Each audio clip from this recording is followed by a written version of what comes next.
Good evening. The Reverend Dr. Martin Luther King, 39 years old and a Nobel Peace Prize winner, and the leader of the nonviolent civil rights movement in the United States, was assassinated in Memphis tonight. A sniper's bullet cut down Dr. King as he stood on a hotel balcony in Memphis. Within an hour, Dr. King was dead. That happened at 7 p.m. Eastern Time. The nation was shocked. President Johnson expressed horror and then postponed his trip to Hawaii until tomorrow. We're going to go to Memphis now and talk to ABC's Tom Jarrell, who is on the scene.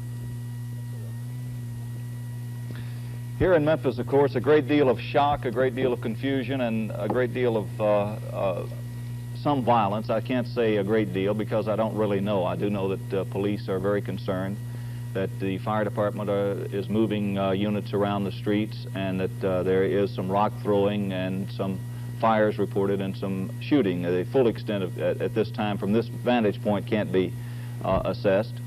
The full curfew has been imposed on the streets of Memphis. Everyone except emergency vehicles are being cleared from the streets. The National Guard, which had been on duty here up until late last night, they have been recalled to duty and are being put on the streets of Memphis right away. Of course, a great deal of confusion and chaos resulting from the announcement here that Dr. King had died. It was a very great shock for something like this to happen.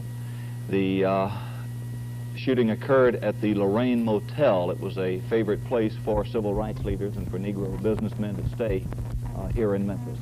I believe we have some film now, Bob, if we can take a look at that. This is where the shooting occurred tonight, where Dr. King was killed. The Lorraine Motel is a favorite place for Negro leaders to stay while in Memphis. It's a very nice, new, modern motel. He was on this second floor balcony, standing exactly where these two officers are, talking with some of his aides at the time of the shooting. The scene immediately became confused. Officers ran forward and attempted to secure the area. The shot apparently came from an apartment building directly across the street. The members of Dr. King's staff were there discussing a mass rally which was planned for tonight. They said that suddenly there was a sound that sounded faintly like a firecracker or something, and he was talking about he was shot. Musical program for tonight's mass rally? Yeah. And he had asked you to play a special tune? Yes, yeah. Did he say anything after he was shot? Could you tell how seriously he was wounded?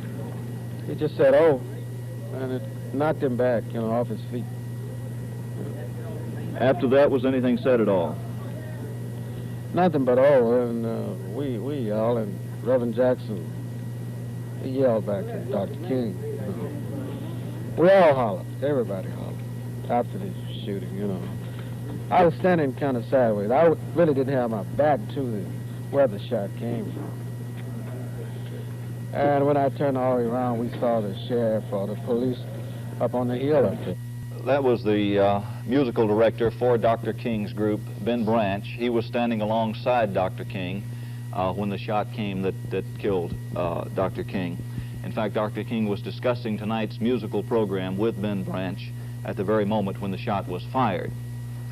The shot, as I say, apparently came from an apartment building which had a number of floors and overlooked the motel. It was a very clear shot to the place where Dr. King was standing on the balcony discussing the situation with his aides. The police here in Memphis immediately issued a bulletin for a young white man dressed in dark clothes who dashed out of that building across the street.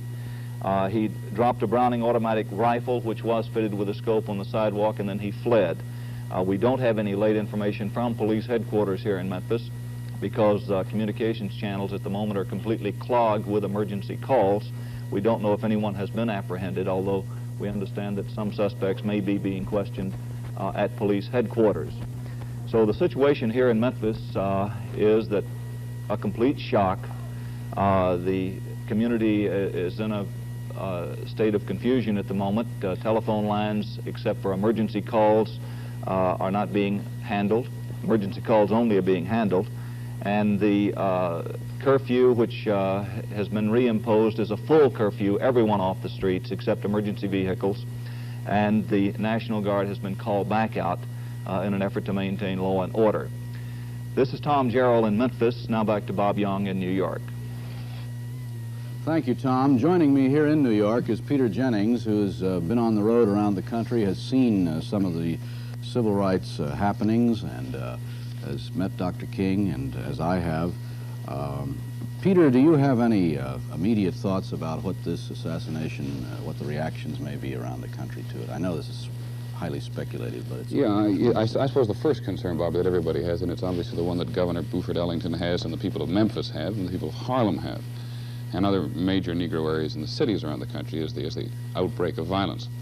I was sitting with a friend of mine tonight who's been very involved in thinking and believing in civil rights, and asked what his reaction was, and would there be violence? And he said no, he didn't think so, that King had created such a spirit, that this would not create a mass kind of violence like Malcolm X did. I think it bodes some waiting, and fortunately in New York's Harlem, it's raining tonight.